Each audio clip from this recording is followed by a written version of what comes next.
Friends, ఎలా ఉన్నారు? నేను మీ లలితశ్రీ. ఒకానొక గ్రామంలో మల్లుడు లల్లుడు అని ఇద్దరు ఫ్రెండ్స్ ఉండేవారు. వాళ్ళు వ్యాపారం చేయడం కోసం కొన్ని డబ్బులు కూడబెట్టారు.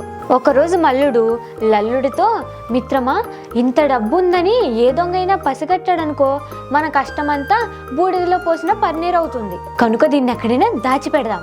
మన వ్యాపారానికి సరిపడే డబ్బు పోగయ్యే వరకు ఈ డబ్బుని ఒక గోతిలో దాచిపెడదాం.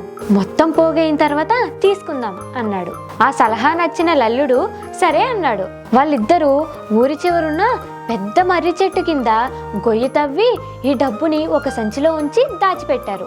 ఇంకొన్నాళ్ళ తర్వాత మరింత డబ్బుని ఆ గోతిలో పాతి పెడదామని గొయ్యి తవ్వారు.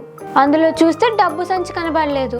దాంతో మిత్రులిద్దరూ నువ్వు తీసావంటే నువ్వు తీసావు అంటూ గొడవ పడ్డారు. ఆ గొడవ కాస్త గ్రామాధికారి దగ్గరికి పోయింది. గ్రామ పెద్ద నిజం ఎలా కనిపెట్టాలని ఆలోచిస్తున్నాడు.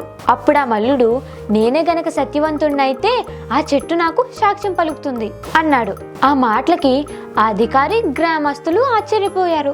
అప్పుడు ఆ గ్రామాధికారి, సరే రేపు ఆ చెట్టు చేత సాక్ష్యం చెప్పించు అని అన్నారు. ఆ తరువాత ఇంటికి వెళ్ళిన మల్లుడు తన సోదరుడితో ఈ విషయం చెప్పి దొంగ సాక్ష్యం చెప్పమన్నాడు. అప్పుడు తన తమ్ముడు ఏ పనైనా ఉపాయంతో చేయాలన్నప్పుడు దాంతో వచ్చే అపాయాన్ని కూడా గమనించాలి. మల్లుడా, నువ్వు ఉపాయంలో అపాయం తెచ్చుకోకు అన్నాడు తన సోదరుడు. అయినా మల్లుడు వినకుండా నువ్వు ఈ పని చేయాల్సిందే అని పట్టుపట్టాడు. ఇంకా చేసేదేం లేక తన సోదరుడు పోయి చెట్టు తొరల్లో కూర్చున్నాడు. మరుసటి రోజు గ్రామ అధికారితో పాటు జనాలందరూ చెట్టు దగ్గరికి చేరారు.